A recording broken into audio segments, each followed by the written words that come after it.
Aujourd'hui, dans notre département, une situation absurde s'installe. Les dégâts de grand gibier explosent et les indemnités suivent. Et ce sont les chasseurs qui paient. Ce système est devenu injuste, il doit évoluer. En effet, ce système pensé et créé en 68 est totalement obsolète et à bout de souffle. Et s'il n'est pas réformé d'urgence, il portera de graves préjudices aux fédérations et par ricochet au monde agricole. Il y a 30 ans, on tuait 1000 sangliers, exactement 939 en 1990. Aujourd'hui, nous en avons prélevé plus de 14 000 et plus de 16 000 si l'on compte ceux non déclarés malheureusement et ceux des missions des lieutenants de louveterie. C'est pourquoi il est difficile d'entendre les propos de monsieur le préfet qui est derrière moi, qui explique au courrier Picard le 16 février dernier, la Fédération des chasseurs de Loire ne fait pas suffisamment son boulot, alors que nous avons prélevé plus de 4000 sangliers en plus, soit une augmentation de 25% du tableau de chasse par rapport à l'année dernière. D'autre part, je pense personnellement que l'on est arrivé au bout de ce qu'on peut demander aux chasseurs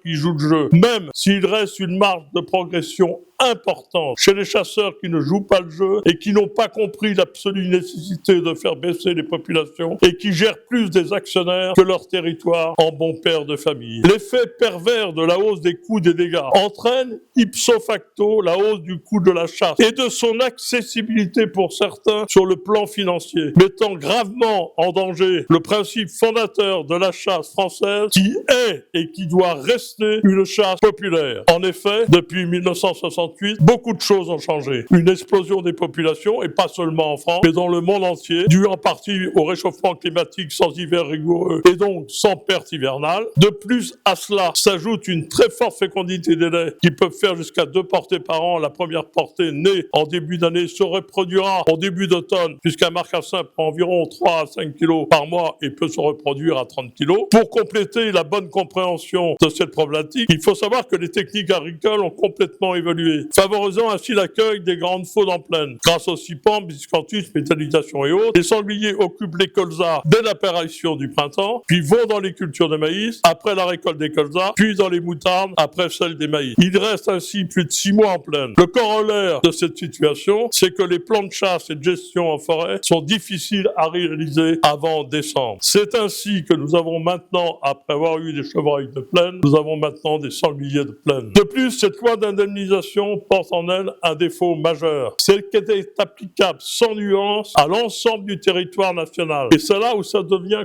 complètement absurde. Qu'y a-t-il de commun entre nos grandes plaines céréalières du Valois et celles de la Lozère? La Lozère, de la population des chasseurs, représente 8% de la population totale du département, alors que dans l'Oise, nous représentons 1,5% seulement, avec le double d'effectifs et l'intégration sociale du rôle du chasseur qui est alors en jeu avec des difficultés d'action sur certains territoires. Qu'y a-t-il de commun entre l'agriculture de montagne et la nôtre? Ce ne sont ni les mêmes problématiques, ni les mêmes biotopes, ni les mêmes agriculteurs. Certains ont encore des paysans chasseurs, les nôtres ce sont des chefs d'entreprise de moins en moins chasseurs. La preuve, il y a 25 ans, 42% de nos effectifs étaient composés d'agriculteurs, ils sont maintenant seulement que 6%. Un exemple très parlant, pour vous démontrer que ce système n'est pas adapté à notre département. Nous payons 150 € d'indemnité par exploitation. Par exploitation. En clair, nous avons des demandes d'indemnisation par parcelle de 30 €, même de 9,50 €, qui au cumul arrivent très vite à 150 €. À cela, vous ajoutez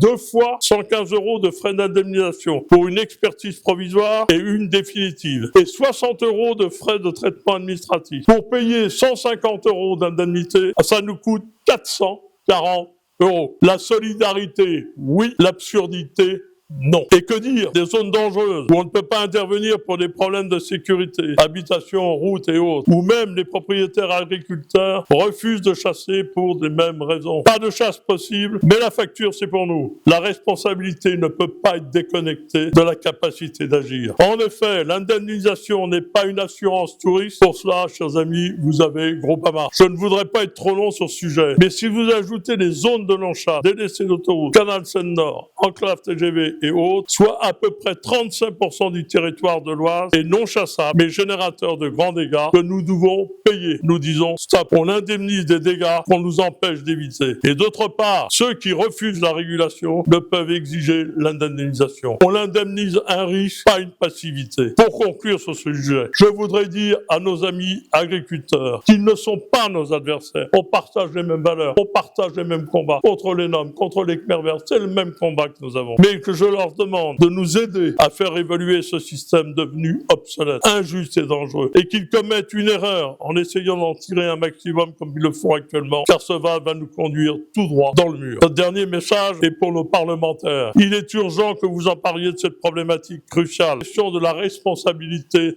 C'est pourquoi nous nous demandons de porter cette réforme qui pourrait évoluer sur plusieurs points, à savoir l'évolution de l'abattement prévu pour les risques inhérents à la profession agricole qui cultive dans la nature où il y a des animaux et non dans un bureau. Et elle n'a cessé de diminuer alors que les dégâts ont augmenté. Cherchez l'erreur. D'abord de 5%, puis 3%, elle est maintenant de 2% et ne correspond plus à la réalité de terrain. Tout le monde sait que dans chaque contrat d'assurance, il existe une franchise. Et le système actuel, dont les cotisations reposent uniquement sur les chasseurs, doit être assimilé à un comportement, à une franchise de 10% minimum pour tous les dégâts. Exclure du champ de l'indemnisation due par les chasseurs les dégâts dans les zones où il est impossible d'agir pour des problèmes de sécurité, route, urbanisation et autres. La responsabilité ne peut être déconnectée de la capacité d'agir. Refuser d'indemniser les dégâts provenant des zones de non-chasse, en particulier les arrêtés d'interdiction pris par certaines communes comme Morfontaine entre autres. C'est à l'État d'agir pour prendre en charge les conséquences